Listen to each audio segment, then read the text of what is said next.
The snail, William copper. এই কবিতাটা আজকে আমরা বুঝব। এই কবিতাটা ওয়েস্ট বেঙ্গল বোর্ডের মাধ্যমিকের সিলেবাসে রয়েছে। তো আমরা প্রথমে জেনে নেব লেখক সম্পর্কে, কবি সম্পর্কে। উইলিয়াম কপার হলেন এই কবিতাটার লেখক, বা তিনি লিখেছেন। William Cowper was one of the most popular poets of his time. তিনি তার সময়ে একজন জনপ্রিয় কবি ছিলেন। William Cowper changed the direction of 18th century's nature poetry by writing about English countryside and everyday lives of people. তিনি তার সময়ে তিনি যে ধরনের কবিতা লিখেছেন সেই ধরনের কবিতা লিখে তিনি এই 18th century's নেচার পোয়েট্রি যে দিক সেটা পাল্টে দিয়েছিলেন, যে ধারা সেটা পরিবর্তন করে দিয়েছিলেন। 18th সেঞ্চুরিতে তখন অন্য ধরনের কবিতা লেখা হচ্ছিল। সবাই মানুষের লাইফস্টাইল, মানুষের অ্যারিস্টোক্রেটিক ফ্যামিলি সম্পর্কে লেখা হচ্ছিল। তো সেই সময় তিনি এভরিডে লাইফস অফ পিপল সম্পর্কে লিখে এবং ইংলিশ কান্ট্রি সাইড, আমরা এই কবিতাটা পড়লেই বুঝতে পারবো যে একটা স্নেলের জীবন কাহিনী তিনি তুলে ধরেছেন। তো একবারে রুরাল, গ্রামীণ যে দিক, সেই দিকগুলো তার কবিতার মধ্যে তুলে ধরেছেন। His famous works include only hymns and the task. তার বিখ্যাত দুটো লেখা অনলি হিমস অ্যান্ড টাস্ক, এগুলো তিনি লিখেছেন, যেগুলোর জন্য তিনি আরও বেশি করে বিখ্যাত হয়েছেন। যে এই তিনটে লাইন পড়লে আমরা জানতে পারবো এই কবিতার মধ্যে কি রয়েছে। আগে আমরা জেনে নেব, তারপরে লাইন বাই লাইন কবিতাটা পড়ব। The poem takes us into the private world of snail. এই কবিতাটা আমরা স্নেলের প্রাইভেট ওয়ার্ল্ড, মানে ব্যক্তিগত জীবনে আমরা প্রবেশ করব, যেখানে দেখতে পাবো একটা স্নেল কীভাবে সে থাকে, কীভাবে বাস করে, কতটা সন্তুষ্ট সে রয়েছে এবং বিপদকালীন অবস্থায় কীরকম রিয়্যাক্ট করে, সব জানতে পারবো এখানে। এবং লেখক খুব সুন্দর করে তুলে ধরেছেন। Where it seen to lead a self sufficient life. আমরা সেই প্রাইভেট ওয়ার্ল্ডে গিয়ে দেখতে পাবো যে কতটা সেলফ সাফিসিয়েন্ট, কতটা আত্মসন্তুষ্টির সঙ্গে একটা স্নেল, একটা শামুক রয়েছে, বাস করছে। We are allowed to observe in minute detail. আমরা এই কবিতার মাধ্যমে একবারে পুঙ্খানুপুঙ্খ জানতে পারবো the small yet self content world in which a snail lives. একটা ছোট্ট ইয়েট তথাপি সেলফ কন্টেন্ট, আত্মসন্তুষ্টিমূলক ওয়ার্ল্ড, জগৎ, সেটা আমরা দেখতে পাবো যেখানে ইন হুইচ, মানে যেখানে এ স্নেল লিভস, একটা স্নেল বাস করছে। তো এখান থেকে কবিতাটা আরম্ভ হচ্ছে। চলো কবিতাটা পড়ে নিই লাইন বাই লাইন। খুব সুন্দর একটা কবিতা। ওয়ার্ড মিনিংগুলো একটু লক্ষ্য করবে, একটু ডিফিকাল্ট ওয়ার্ড মিনিং রয়েছে, আদারওয়াইজ কবিতাটা খুব সুন্দর।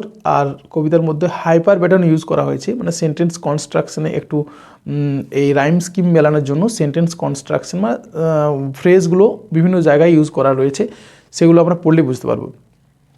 দেখো, to grass or leaf or fruit or world the snail sticks close nor fears to fall as if he grew there house and all together. দেখো কীরকমভাবে রাইম স্কিম মেলানো রয়েছে। All, ফল, all, ঠিক আছে। এবার দেখো টুগেদার, ওয়েদার, ডিসপ্লেজার, অর, এখানে all, hides, betides, besides, touch, such. তো এইগুলো রাইম স্কিল মেলানোর জন্য একটু সেন্টেন্স কনস্ট্রাকশানে হেরফের করা আছে, সেগুলো আমাদেরকে বুঝে নিতে হবে। আমরা যদি লাইনটা এখান থেকে পড়ি তাহলে মিনিংটা আমাদের আরও বেশি ক্লিয়ার হয়ে যাবে। The snail sticks close to grass or leaf or fruit or wall nor fears to ফল। একটা স্নেল স্টিক ক্লোজ, আটকে থাকে। কোথায় আটকে থাকে? To grass, leaf, fruit or wall, এগুলোর মধ্যে আটকে থাকে, এগুলোর উপরে আটকে থাকে। নর ফিয়ার্স টু ফল, এবং পড়ে যাওয়ার কোনো ভয় থাকে না। অ্যাজ ইফ, যেন মনে হয়, হি গ্রিউ দেয়ার, সে সেখানেই জন্মেছে এবং সেখানেই সে বেড়ে উঠছে, অ্যান্ড হাউস অ্যান্ড অল, এবং সেটাই তার বাড়ি। এরকম আমাদের মনে হবে একটা স্নেলকে যখন আমরা দেখব কোনো গ্রাসের উপর, লিফের উপর বা ফ্রুটের উপর বা ওয়ালের উপর আটকে আছে, টুগেদার মানে একসাথে, সব কিছু একসাথে রয়েছে।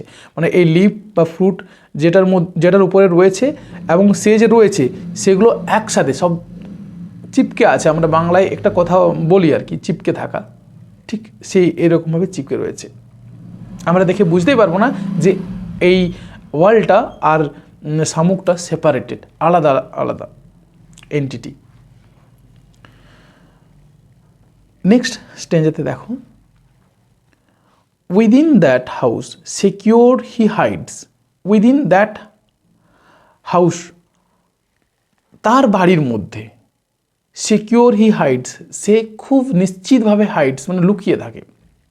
হোয়েন ডেঞ্জার ইমিনেন্ট বিটাইডস, যখন ডেঞ্জার মানে ইমিনেন্ট ডেঞ্জার বিটাইডস। একটু বললাম যে সেন্টেন্স কনস্ট্রাকশনে একটু হেরফের রয়েছে। আমরা যদি এই লাইনটা আগে পড়ি তাহলে আরও মিনিংটা ভালো করে বুঝতে পারবো।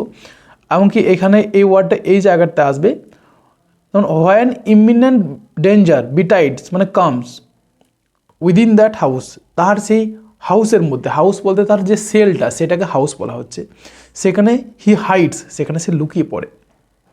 আমরা দেখেছি একটা স্নেল কিভাবে সে আস্তে আস্তে আস্তে আস্তে চলে, এবং কি যখনই আমরা টাচ করি তখন সে কিভাবে সে নিজেকে গুটিয়ে নিয়ে তার সেলের মধ্যে ঢুকে যায়। কি কি danger? Danger to of storm, কোনো রকম ঝঞ্ঝা এলো, অর আদার হার্ম বিসাইডস, বা পাশাপাশি কোনো রকম কোনো পোকামাকড় বা কোনো জিনিস আক্রমণ করলো তাকে, বা ওয়েদার আবহাওয়ার কোনো রকম গোলযোগ ঘটলো, তখনই সে নিজেকে তার সেলের মধ্যে গুটিয়ে নেয়, ঢুকিয়ে নেয়। এরপর দেখো, give but his horns the slightest touch. যখন ডেঞ্জার আছে তখন তো নিজেকে গুটিয়ে নেই, তাছাড়াও give but his horns the slightest touch, তুমি যদি তার হর্ন, তার যে সুরগুলোতে, এই যে এখানে দেখো এই যে সুরগুলোতে, এগুলোতে যদি তুমি স্লাইটেস্ট টাচ দাও, একটা আলতো করে যদি ছোঁয়া দাও, স্পর্শ করো, he shrinks his house within much displeasure, তাহলেও কিন্তু সে খুবই অসন্তুষ্টির সঙ্গে তাকে শ্রিঙ্ক মানে কুচকে নেয়, গুটিয়ে নেয়, উইথ ইনটু হিজ হাউস। আর his self collecting power is such, তার নিজেকে গুটিয়ে নেওয়ার পাওয়ারটা এরকমই। কীরকম? যদি তুমি একটু আলতো ছোঁয়াও দাও তাও সে কিন্তু নিজেকে গুটিয়ে নেবে। তুমি ধরো ভালো করে স্পর্শ করছো, আমরা অন্যান্য প্রাণীকে যেমন কুকুর বা বেড়ালকে যদি খুব আদর করি, তার দেখবে শুয়ে থাকবে সেখানে, কিন্তু আমরা এই প্রাণীটাকে বা এই শামুকটাকে যদি আমরা আলতো ছোঁয়া দিই, কোনো রকমভাবে আক্রমণ না করেও, তাও কিন্তু সে নিজেকে গুটিয়ে নেবে।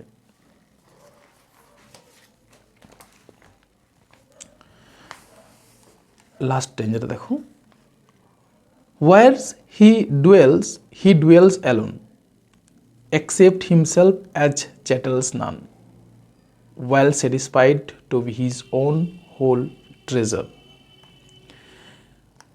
Where he dwells মানে লিভ, যেখানে সে বাস করে, হি ডুয়েলস অ্যালোন, অ্যালোন মানে একাকী, সে একাই থাকে, যেখানে সে থাকে বা বাস করে সে একাই সেখানে থাকে।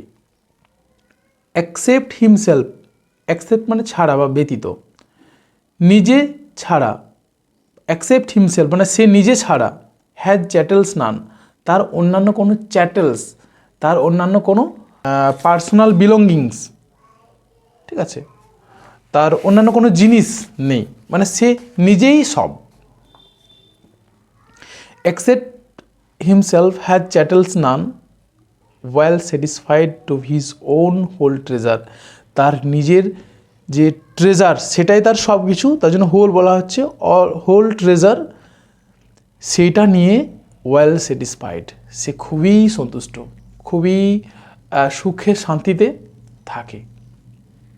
তো এটা একটা কবিতা, খুব সুন্দর, কিভাবে একা সুন্দরভাবে থাকা যায়, এটাই কিন্তু এই কবিতার মাধ্যমে উপস্থাপন করা হয়েছে।